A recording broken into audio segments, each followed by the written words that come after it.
এবার প্রশ্ন হচ্ছে কি এই রাইসেন, কি এমন রিসার্চ করছিল এই দুজন জঙ্গি যারা অত্যন্ত ইন্টেলিজেন্ট, যারা পড়াশোনা করেছে, এখানে বাইরে থেকে রিসার্চ করছে, গবেষণা করছে, সায়েন্টিস্টের মতো কাজ করছে, দেশে বসে তারা কি বানাচ্ছিল? রাইজিংটা কি? অ্যাকচুয়ালি শুধুমাত্র বোমা বিস্ফোরণ নয়, আরো ভয়ঙ্কর কিছু ষড়যন্ত্র আমাদের দেশের মাটিতে করা হচ্ছে। চলুন বলি আজ কি এই রাইসেন। আজকে আরো ডিটেলে গল্পটা বলি।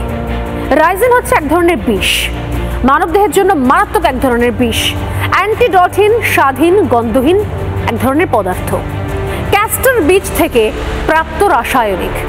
ক্যাস্টর বীজ, যাকে অনেক সময় রেড়ির তেলও বলা হয়ে থাকে, এই ক্যাস্টর থেকে বের করা হয় তেল, যেটাকে রেড়ির তেল বলে আমরা জানি মধ্যবিত্ত মানুষজন।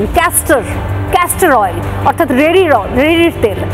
সেই ক্যাস্টর অর্থাৎ রেড়ির তেলের অংশ, সেই তেল বেরোনোর পর বীজের যে বাকি অংশটা থাকে, যেখান থেকে তেল বেরিয়ে গেল, তারপর যে বাকি অংশ রইল, সেই বাকি অংশে প্রতিটা বীজে 1 থেকে 5% রাসায়নিক থাকে। এই রাসায়নিক থেকে তৈরি হতে পারে ভয়ঙ্কর একটা বিষ, যাকে আমরা বলছি রাইসেন বিষ।